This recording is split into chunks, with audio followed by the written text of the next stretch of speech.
Hello दोस्तों, स्वागत है आपका एक बार फिर चटपटे मज़ेदार चुटकुलों के इस वीडियो में।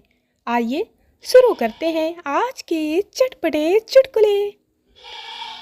दूल्हा: पंडित जी, पत्नी को दाईं तरफ बैठाना है या बाईं तरफ? पंडित: देख लो, जैसा ठीक लगे। घर जाके तो ये सर पर ही बैठेगी।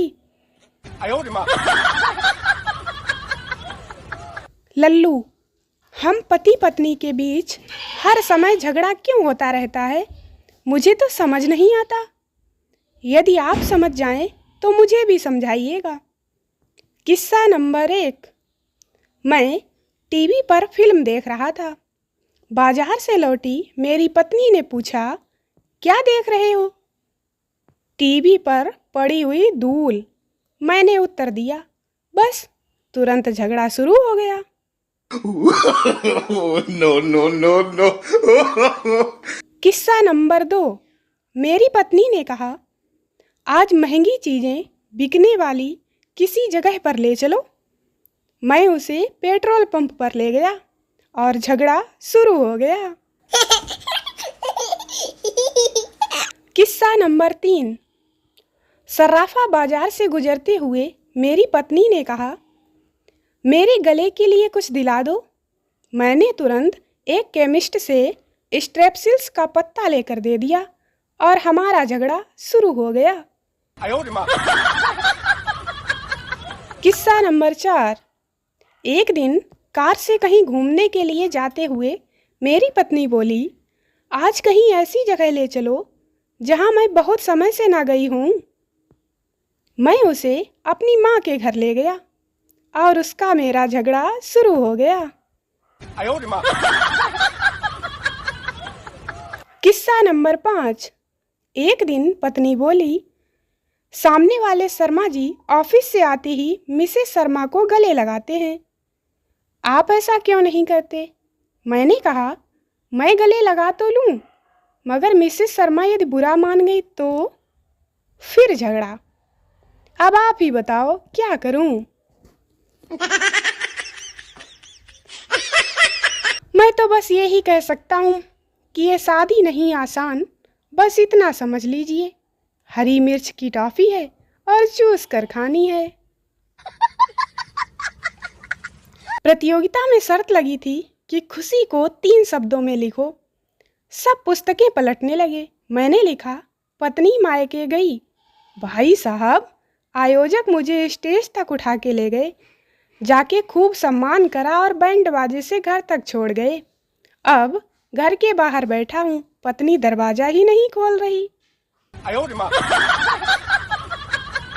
क्लास में नैतिक शिक्षा के पाठ के दौरान बच्चों को चोरी करना बुरी बात है, यह समझाने के बाद टीचर ने पूछा, अच्छा बताओ, यदि मैं किसी आदमी की जेब से उसे बताए बिना रुपए निकाल लेती हूँ तो मैं क्या कहलाऊंगी?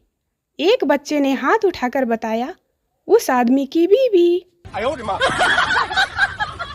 पत्नी, तुम हर बात में मेरे मायके वालों को बीच में क्यों लाते हो? जो बोलना हो सीधे मुझे बोला करो। पति बोला, देखो, जब टीवी में कोई खराबी आती है तो कोई टीवी को थोड़े ही बोलता है, गाली तो कंपनी वाले ही खाते हैं ना। No. फर्स्ट फ्रेंड, यार मेरी बीवी बहुत गुस्सा करती है। सेकंड, मेरी भी पहले करती थी, अब नहीं करती। फर्स्ट, तुमने ऐसा क्या इलाज किया? सेकंड, एक दिन गुस्से में थी, मैंने कह दिया कि बुढ़ापे में गुस्सा आ ही जाता है, बस वो दिन है और आज का दिन। तेज आवाज में भी बात नहीं करती। पति, 3 दिन से लगातार लौकी खा रहा हूँ, अब 1 महीना नहीं खाऊंगा। पत्नी, यही बात बियर के लिए क्यों नहीं बोलते? यदि तुम्हारी दारू चलेगी तो मेरी रोज लौकी ही बनेगी। तुम दारू छोड़ो, मैं लौकी बनाना छोड़ दूंगी, समझे? बुढ़ापे का प्यार। एक बार एक बुजुर्ग औरत एक बुजुर्ग आदमी में काफ़ी लंबे समय से बड़ी गहरी दोस्ती होती है। एक दिन अचानक आदमी के दिमाग में कुछ आता है और वह उस महिला के सामने शादी का प्रस्ताव रख देता है, जिसके लिए वह महिला फौरन हाँ कर देती है। इस घटना के अगले दिन जब वह आदमी सुबह सो के उठता है तो उसे ठीक से याद नहीं रहता कि उस महिला ने उसके प्रस्ताव का क्या जवाब दिया था। काफ़ी देर तक कोशिश करने के बाद भी जब याद नहीं आता है तो वह महिला को फ़ोन लगाता है। बुजुर्ग आदमी बोलता है, कल मेरे शादी के प्रस्ताव पर तुमने क्या जवाब दिया था, हाँ या ना? महिला बोली, भगवान का लाख लाख शुक्र है कि तुमने फ़ोन कर लिया। जवाब तो मैंने हाँ ही दिया था, पर मैं ये भूल गई थी कि किसको दिया था। No, no, no, no. एक व्यक्ति ने सोनिया गांधी को फ़ोन किया और बोला, मैं कांग्रेस अध्यक्ष पद के लिए आवेदन करना चाहता हूँ। सोनिया गांधी चौंकती हुई बोली, बेवकूफ़ हो क्या? आदमी भी लगभग चौंकते हुए बोला, बेवकूफ़ होना भी जरूरी है क्या? No, no, no, no. साड़ियों का रंग जाएगा, नहीं गया तो पूरे पैसे वापस। यह वर्ड पढ़कर कई महिलाओं ने साड़ियाँ खरीदी। घर जाने पर पता चला साड़ियों का रंग तो बेहद कच्चा है और जरा सा पानी लगते ही उतरने लग गया है। गुस्से में तमतमाई महिलाएं दुकानदार पर बरस पड़ी, आपने हमसे धोखा किया, हमारे पैसे वापस करो। दुकानदार ने महिला से कहा, मैडम बोर्ड ध्यान से पढ़ो।